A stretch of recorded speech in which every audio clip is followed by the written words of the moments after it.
नमस्कार मित्रांनो, मी सुरेश मुरलीधर कोळीतकर यूट्यूबवरील ऑफबीट या चॅनलवर तुम्हा सर्वांचे स्वागत करतो. मित्रांनो, आपण आधुनिकतेकडं जात असलो तरी माणसांना जुन्याचा मोह काही सुटत नाही. याचं कारण जुनं ते सोनं असतं हे आज हायब्रिडच्या जमान्यात लोकांना कळून चुकलेलं आहे. त्यामुळेच चुलीवरची भाकरी, त्याच्यानंतर गुळाचा चहा या गोष्टी आज आवडू लागलेल्या आहेत.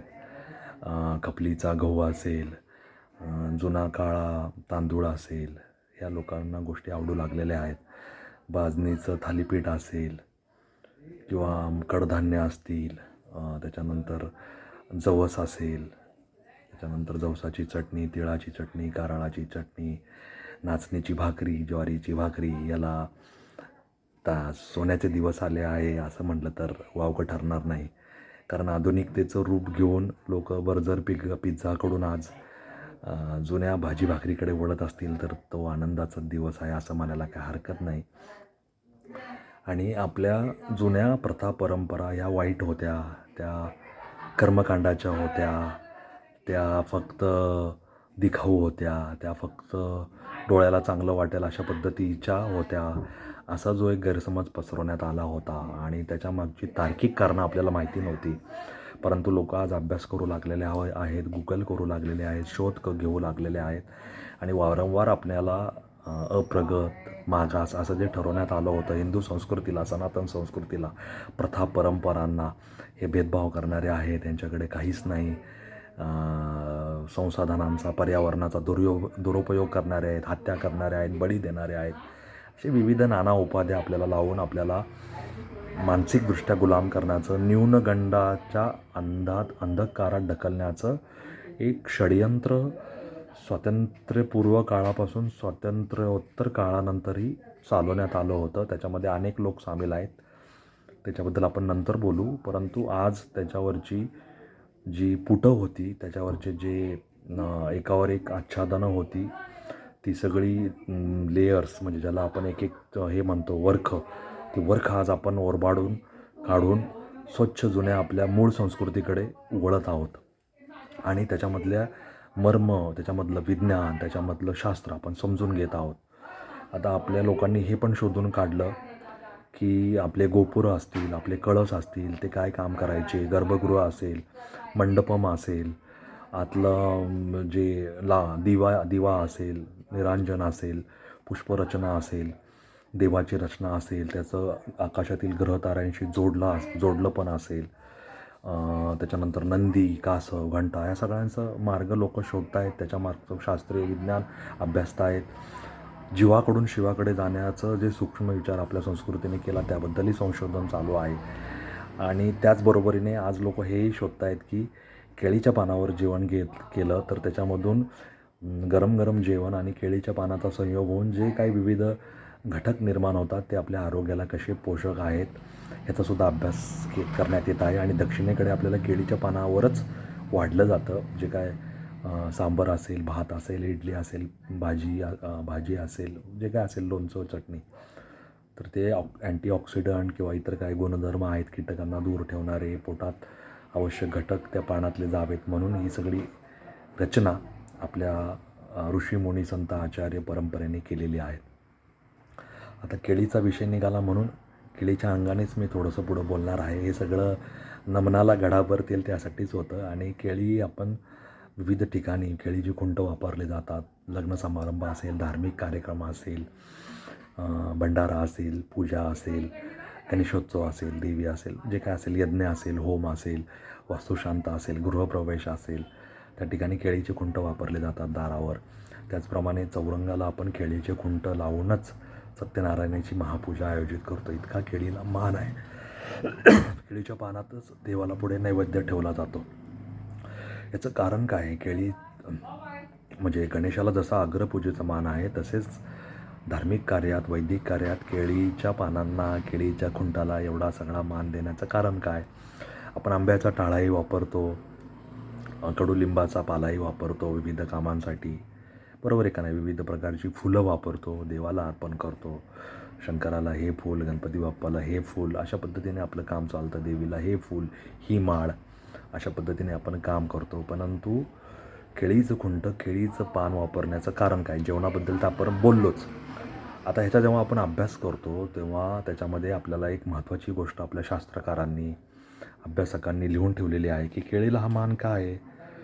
तर एका छोट्या वर्णन असं आलं आहे कवितेच्या माध्यमातून नोंदवलेलं की जन्मामध्ये जन्म, जन्मामध्ये जन्म केळीबाईचा चांगला, जन्मामध्ये जन्म केळीबाईचा चांगला, भ्रातारा वाचून गर्भ नारीला राहिला.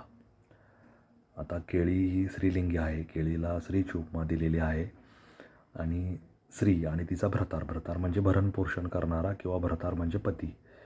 आता केळीला भ्रतारा वाचून गर्भ राहिला म्हणजे केळीचं जे फलन होतं आणि केळीचा जो घड निर्माण होतो त्याच्यासाठी पुकेसर म्हणजे स्त्री केसर आणि पुरुष केसर यांची जशी गरज लागते फळ निर्मितीसाठी तशी केळीमध्ये लागत नाही. ती स्वतःहूनच त्या केळफुलांचं विकास होऊन केळीचा घड निर्माण होतो. म्हणून इथं असं म्हणलं आहे, जन्मामध्ये जन्म केळीबाईचा चांगला, भ्रतारा वाचून गर्भ नारीला राहिला.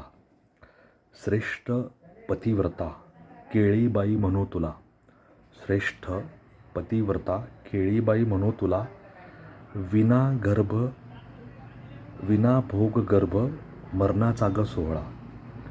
म्हणजे तू श्रेष्ठ पतिव्रता आहे. पतिव्रता कुणाला म्हणतो आपण की जी स्त्री आपलं जे लग्न होऊन आपल्या पतीबरोबर संसार करते आणि पतीलाच परमेश्वर मानून त्याच्यासोबत चांगलं जीवन जगते, इतर कुठल्याही पुरुषाचा विचार तिच्या मनात येत नाही, अशी बाईला शुद्ध पतिव्रता आपण असं म्हणतो.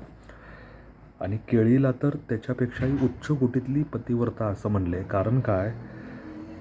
तर तिने कुठल्याही प्रकारच्या भोगात सामील झालेली नाही आहे आणि भोगात सामील न होऊनसुद्धा तिने केळीच्या घडाला जन्म दिलेला आहे. म्हणजे स्त्री आणि पुरुष भोगातून संतती निर्माण होते, म्हणजे त्यांची वंशवृद्धी होते.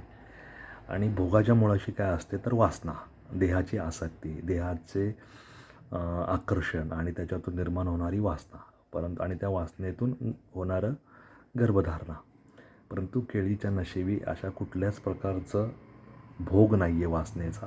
ती इतकी पतिव्रता आहे की पतीची गरज तिथे पडतच नाही, ती स्वतःतूनच केळीचा घड निर्माण करते. आणि अशा प्रकारचा गर्भ निर्माण होणं हा मरणाचा सोहळा आहे. याचं कारण असं की जन्मामध्ये जन्म केळीबाईचा चांगला, लेकराच्या आधी देह ठेवीते आपला. म्हणजे केळीचा घड तोडायचा असेल तर आधी त्याच्या बुंध्यावर हे घाव घालावा लागतो आणि मग केळीचा घड तिथून उतरवावा लागतो. म्हणजे लेकरांच्या आधी ती आपला देह ठेवते आणि मग लेकरं जन्माला येतात. म्हणजे लेकरांच्या जन्मासाठी भोगाची आवश्यकता नाही आणि लेकरांना जन्म देण्याच्या आधी स्वतःचं आयुष्य संपवून टाकायचं. त्यामुळे केळीच्या पतिव्रतेच्या, पावित्र्याच्या, लेकराच्या आधी देह ठेवण्याच्या या वृत्तीमुळेच केळीला सर्व ठिकाणी पूजेच्या ठिकाणी, मांगल्याच्या ठिकाणी, पवित्रतेच्या ठिकाणी, देवालयाच्या ठिकाणी, देवघराच्या ठिकाणी, मंगल ठिकाणी स्थान मिळालं आहे. त्याच्या बुंध्यांना असेल, केळीचं खुंट असेल सत्यनारायण पूजेला, त्याचं हे कारण आहे जे मी आत्ता तुम्हाला वाचून दाखवलं. जन्मामध्ये जन्म केळीबाईचा चांगला, भ्रतारा वाचून गर्भ नारी लागे राहिला. म्हणजे अशा प्रकारचं हे काव्यातून आपल्याला त्याच्यात सुचवण्यात आलेलं आहे.